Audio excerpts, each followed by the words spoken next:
You're about to listen to a podcast full of wonder, excitement, and discovery. It's time for an adventure through Odyssey. Hey everyone, welcome back to this slapdash recording of the Adventures Through Odyssey podcast, Odyssey Revisited from a broom closet. I'm Will here with John, and it's time for our March News Roundup. So, as you may know, not a lot has happened in the world of Odyssey in the last month. So we decided we were going to read the current comic and just kind of talk about it, because the last part, I thought, kind of left us at an interesting place. And also, we've officially crossed 10 parts for this comic, so I feel like this is going to be a long one. Yeah, I think it makes sense to talk about it now. Yeah. My only thing was, I thought they spent a little too long building up Glossman getting to the Imagination Station. Yeah, I mean, it almost has like the feel of an actual episode where, like, yeah, probably the reveal that if this was the thing they did today, it'd be this big multi-part thing, and either the end of the first or second episode would be him getting in. I was going to say, I feel like we're kind of at the end of part 3 with Richard Maxwell bursting in at the end. Like, the end of part 1 would be them getting the Imagination Station, and maybe, like, Connie hearing Jenny's voice or something. The end of part 2 would be the Nova box, and the end of part 3 would be Richard Maxwell. Well, it would depend if it's like a 3-part or if they would have this be like a whole album nowadays. That's true. That's a good point. Yeah, as a 3-part, I think the end of the second episode would be Maxwell showing up. But it depends. I don't know how long this comic's going to go on. Like, this string's going to go on for. Yeah, I don't want to say I would like them to put in the corner issue 1 of whatever. That might key us into what the big ones are, but... Now let me say this. So for those of you who aren't aware of, like, the general premise of the comic is that Glossman appears again and is doing business for somebody to, like, enter a perfectly recreated, like, Odyssey, like, past Odyssey using the Imagination Station.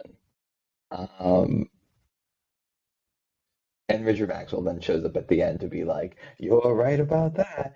And we don't know what his full purpose or connection to any of this is. Just as a brief summary of what's been going on. Yeah, so to flesh it out a little bit. Trying to get applesauce. Yes. I mean, I'm sure that's what they're doing. So, right, just to flesh out everything, right, the only reason Glossman gets in is because he deep fakes Wit on the phone, which I thought was very funny, and Renee lets him in not knowing who he is. And Connie and some kid we've never seen before are there, so Connie gets to kind of go through the history of Odyssey, which, you know, feels like kind of a nostalgia-baity episode they do today if all the actors were still alive. Yeah, so like, Jenny shows up and Tom shows up. I mean, Bart Rathman's also kind of there, but not in the past, more like just in the flesh. Here's my biggest issue. I actually love the concept for this episode. I think it's dumb, like, in a good way. I mean, it's like the whole here's the thing: the whole Novacom saga has issues to it, and, like, I think they sell it enough in this where it's like, okay, I could buy that. It's still, like, kind of dumb, but I like it a lot. Like, it's an interesting premise, and like, more so than any of the other comics, I wish this was an episode. But I get, like, it probably seems bad to hire a bunch of actors to, like, replace characters that are supposed to be, like, this returning episode. I was about to say, yeah, and I will actually say this. I like that they've kind of tied Blackbeard and Novacom together, because if I were to get tasked to make, like, a live-action Adventures in Odyssey show, I would probably do that. Mm-hmm. So, because, like, again, the one thing about Blackbeard is he is the most ineffective, iconic villain of all time, because he and Wit only have one scene together. Yeah. So, like, Blackbeard doesn't have to be running Novacom. Maybe he's a huge benefactor or something, but... Yeah, like, I think it's a super interesting premise, and it is a good way where it's like he's using the tech from it. Yes. And again, I started to like these comics more and more. They get to be a little wilder with them, but it never feels like they quite go off the rails. Because an episode of the podcast did confirm their canon, so this all did happen. I was gonna say, what's most interesting is gonna be this, is because I'm interested that they let them do this comic, unless the comic's gonna somehow directly tie in because it seems like they're setting up their own whole thing with like Novacom coming back or like playing into stuff. And it's kind of setting the standard kind of high, I feel like. Like I feel like this is an interesting premise that's really like fans would be like, yeah, this is great. And it's like, oh, old characters are coming back. And so I'm curious what they have in mind because they're kind of setting the bar kind of high. I mean, obviously, whatever they do on the show is going to be more fleshed out, but you know, Right, and because here's the thing, you're right. We're seemingly building into a Novacom thing, and maybe this will be part of it. Maybe this is just a side thing.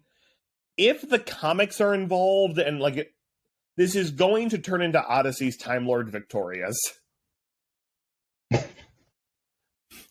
may have to explain that. Do you know what I'm talking about? No. So for those of you who don't know what that is, Time Lord Victorious was a Doctor Who adventure thing that Big Finish, the audio play people, because there's a lot of Doctor Who radio plays that you should really go check out, announced in fall of 2019 as kind of like a big David Tennant's back, Paul McGann, the Eighth Doctor's back. I think Matt Smith came back. The whole point was supposed to be an alternate universe tangent where if the 10th Doctor had just decided to keep doing the Time Lord Victorious thing, what would have happened?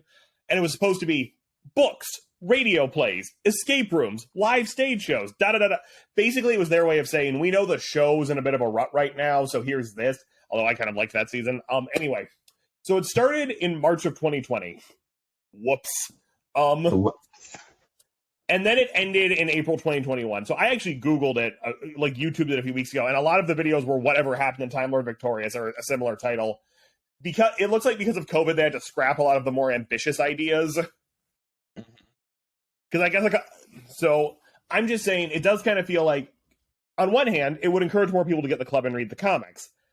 On the other hand, is it a good idea to say to people listening to the radio show, oh, do you want to know about this adventure we're mentioning that never seemed to happen? Go read the comics.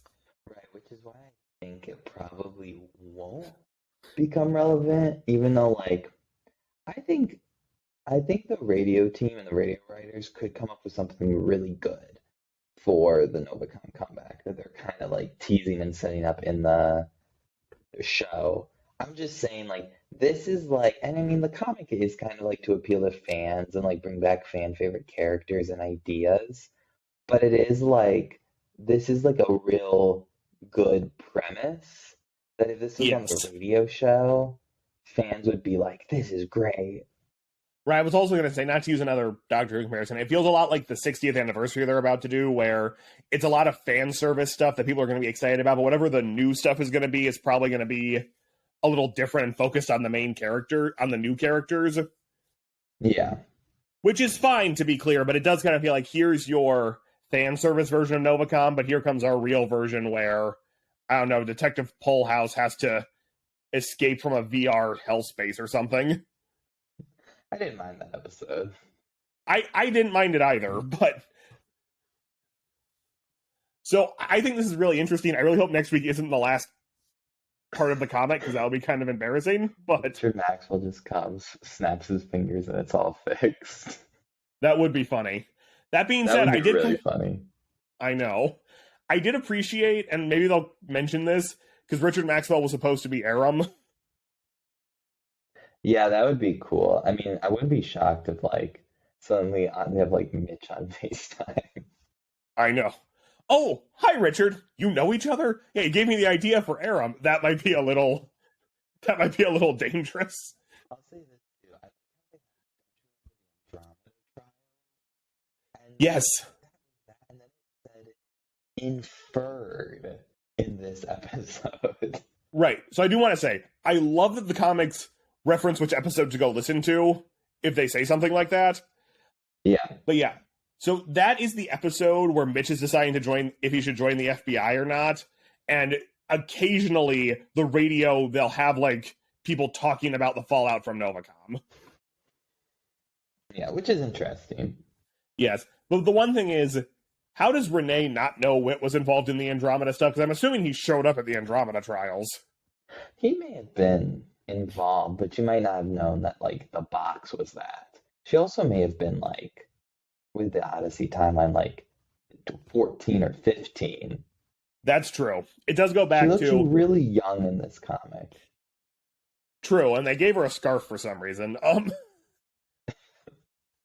Just, just pointing that out. But no, the one thing about going back to Novacom now is they're very clearly making Novacom this thing that the world knew about, and you'd kind of think if that happened in a small town, there would be more of a ripple effect.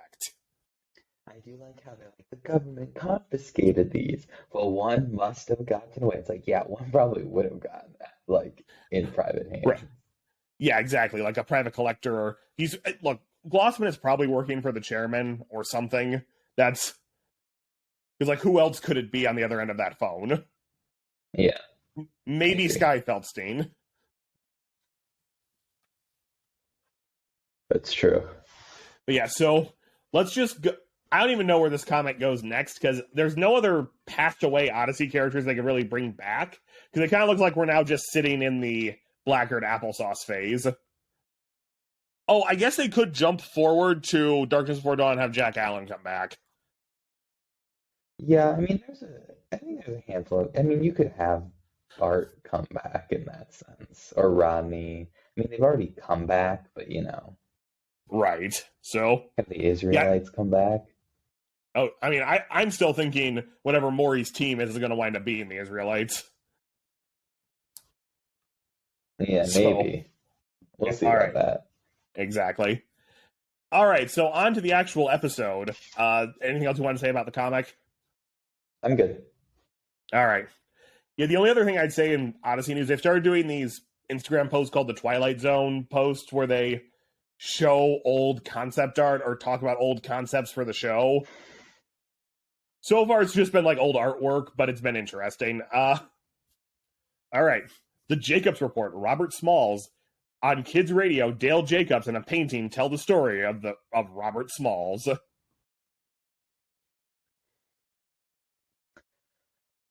I think this is a good episode. Like, it's definitely not bad, but I Yeah. also am kind of like, I feel like there's some missed potential. Yeah, so I have a couple notes. One, I like that they do not make the story more dramatic than it was. Except That it maybe, I mean, I don't know the true story, but I do wonder how.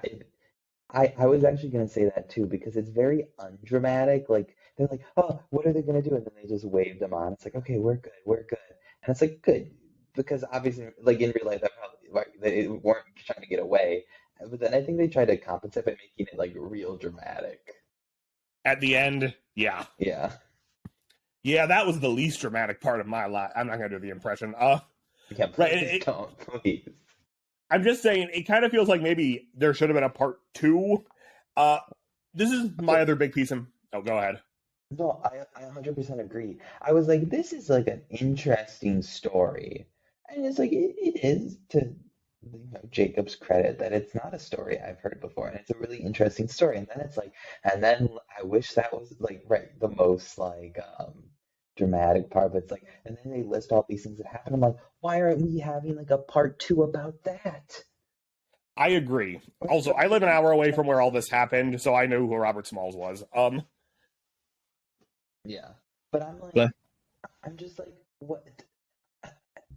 I'm like confused. Like that sounds like a super. Is it like? Because then you have to start getting into like the issues of like more modern day racism, which like probably. Odyssey often focuses on like the Civil War slavery era, and like does not that much in terms of Modern like day, yes. more like, and I understand that, but it's also like okay, like talk to me more about like this reconstruction. I don't know if it would have been reached into like the Jim Crow era, but like still, I'm Right. like, Yeah. So, speaking of modern day racism, and this is when Adventures Through Odyssey goes woke, I won't put that in the episode title, I promise. Why is this a Dale Jacobs episode? Okay, from a purely writing standpoint, I get it. The guy who plays Dale Jacobs still works at Focus on the Family, so I think that's the reason. I think it's an easy way for them to do a just flat out history episode without like Right. having to cut back to like a kid. Well, no, I agree. My only thing is because it's Robert Smalls. Why wasn't this like Mr. Washington or Marvin, both of which who have come back recently enough that it would not be out of place?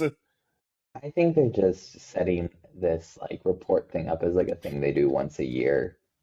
Right, as part of what I would like to That's call why. the characters podcasts episodes.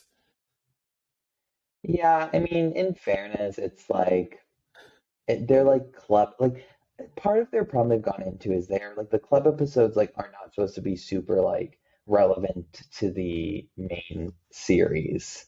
Right. And so like you can't necessarily continue the story arcs from like the core episodes. So I think to some extent they're like, we got to do some just kind of like easy like not throwaway but like non-plot episodes. And I fully respect that. It just stood out to me that, oh, it's a little weird we're hearing about this escaped slave from Dale Jacobs, and you couldn't have brought in one of the African American characters to do it. I know, but I'm sure there's going to be other things like that. It's just how they're setting it up. Yeah. If we're really going to talk, I think the episode's fine. I think it's like weird that like they talk about like that wasn't even the most dramatic part of my life. All this other stuff happened that I faced like issues with. And I was like, well, let's hear more about that. I don't know what's up lately with the Odyssey team and Chris's roundups. Because I feel like they're like you have like a good moral episode or a good episode with like a good idea, and they're like, you really gotta like change it.